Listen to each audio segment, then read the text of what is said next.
ही साथी 2027 के विधानसभा चुनाव को फतेह करने के लिए समाजवादी पार्टी के अध्यक्ष अखिलेश यादव जी ने एक ऐसी चक्रव्यूह बनाई है जिसमें समाजवादी पार्टी के साथ विश्वासघात करने वाले अखिलेश यादव और मां समान पार्टी के साथ गद्दारी करने वाले अब उस चक्रव्यूह में फंसने वाले हैं।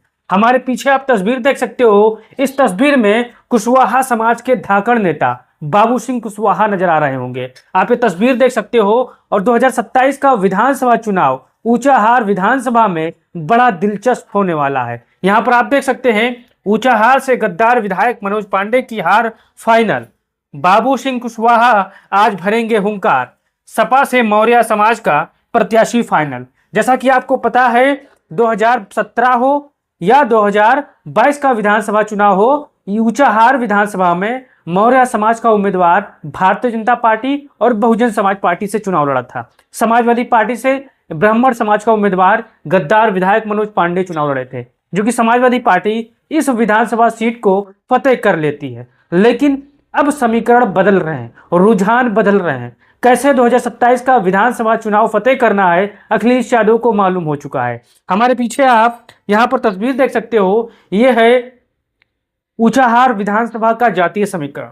ये आंकड़ा पुराना है, नया आंकड़ा भी नहीं है। इन आंकड़ों में लगभग 20-25 हजार वोटों की बढ़ोतरी हुई है, ये मान के चलिए। अब यहाँ पर ये पुराना आंकड़ा है तो आप समझ सकते हो, समझाने के लिए मैंने लगा दिया है। कुल मतदाता 3,24,715 है, जिसमें पुरुष मतदाता 1,91,909 है और महिला मतदाता 1,52,803 है। यहाँ पर आप देख सकते हो सबसे ज्यादा आबादी किसी बिरादरी की है तो पासी है। पासी समाज 100% इस बार समाजवादी पार्टी को वोट करने वाला है। यादव समाज समाजवादी पार्टी का है, 42,000 है। इन लोगों में वोटों की बढ़ोतरी हुई है, मान के चलिए। ब्राह्मण यहाँ पर आप 40,000 है, क्षत्रिय यहाँ पर 36,000 है, मौर्य यहाँ पर 25,000 है, मुस्लिम यहाँ पर 18,000 है। अगर आज की संख्याओं की आंकड़ों के आधार पर बात करें तो मौर्य समाज की आबादी लगभग यहाँ पर 50,000 के 55,000 के बीच है। मुस्लिमों की आबादी लगभग यहाँ पर लगभग 30 से 35,000 है। ब्राह्मणों की भी बढ़ा है, यादव समाज का भी बढ़ा है और पासी समाज की आबादी बढ़ी है साथियों, क्योंकि ये आंकड़ा पुराना है।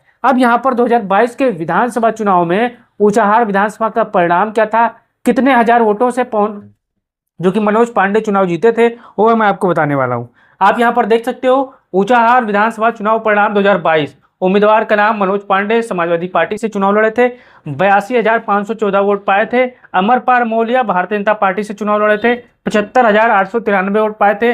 अंजलि मौर्य बहुजन समाज पार्टी से चुनाव लड़ी थी, 36,692 वोट पाई थी। अगर यहाँ पर आप ध्यान देना एक चीज को, अमरपाल मौर्य या अंजलि मौर्य दोनों में से मौर्य समाज के उम्मीदवार चुनाव लड़ गए थे। वोटों का बंटवारा हुआ और समाजवादी पार्टी यहाँ पर सीट जीत गई। कितने वोटों से जीती? कोई भारी भरकम वोट नहीं था, 6661 वोट था, यानी 6,621 वोटों से 38% वहां वोटों से समाजवादी पार्टी चुनाव जीत गई थी। लेकिन अब अखिलेश यादव और बाबू सिंह कुशवाहा और तमाम मौर्य समाज की नजर इस विधानसभा सीट पर है। अब मान के चलिए 2027 का जो विधानसभा चुनाव होगा, ऊंचाहार विधानसभा से मौर्य समाज का उम्मीदवार होने वाला है। क्यों होने वाला है? क्योंकि यहाँ पर 75,893 वोट ये जोड़ लीजिए और 34,692 वोट ये जोड़ लीजिए। आप यहाँ पर अंदाजा लगा सकते हो कि समाजवादी पार्टी का जो पीडीएफ परिवार है यहाँ पर आने वाले समय में फतेह हासिल कर लेगा। अब यहाँ पर चलिए आगे जान लेते हैं।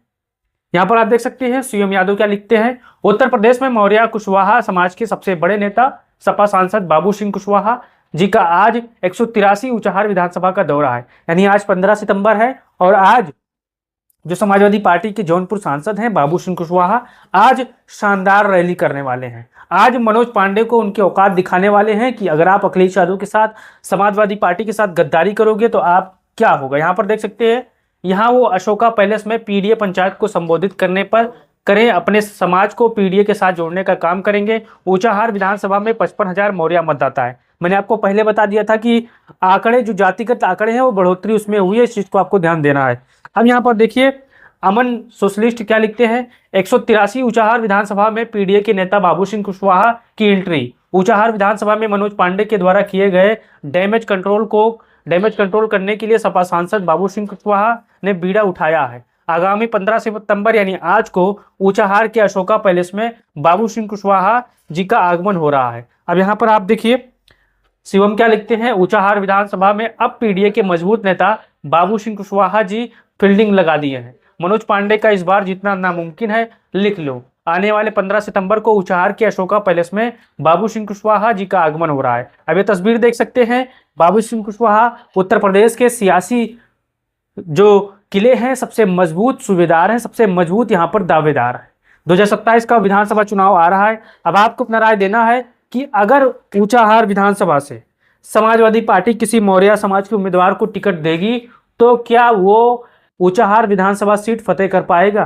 क्या समाजवादी पार्टी का परचम ऊंचाहार विधानसभा से यहाँ पर फहरा पाएगा? आप यहाँ पर देख सकते हो 2022 में अगर यहाँ पर एक मौर्य समाज का उम्मीदवार चुनाव लड़ता तो समाजवादी पार्टी यहाँ पर चुनाव हार जाती। क्यों हार जाती? क्योंकि यहाँ पर मौर्य समाज के वोटों में बंटवारा हो गया और समाजवादी पार्टी को फायदा हो गया। लेकिन अब यही फार्मूला अखिलेश यादव इस्तेमाल करने वाले हैं 2027 के विधानसभा चुनाव में। अब आपको अपना राय देना और बताना है आपको ये वीडियो कैसी लगी, अपना राय दीजिए और बताइए क्या मनोज पांडे चुनाव हारेंगे या फिर समाजवादी पार्टी का परचम यहाँ पर लहराएगा। राय दीजिए, वीडियो को शेयर करिए। जय हिंद साथी।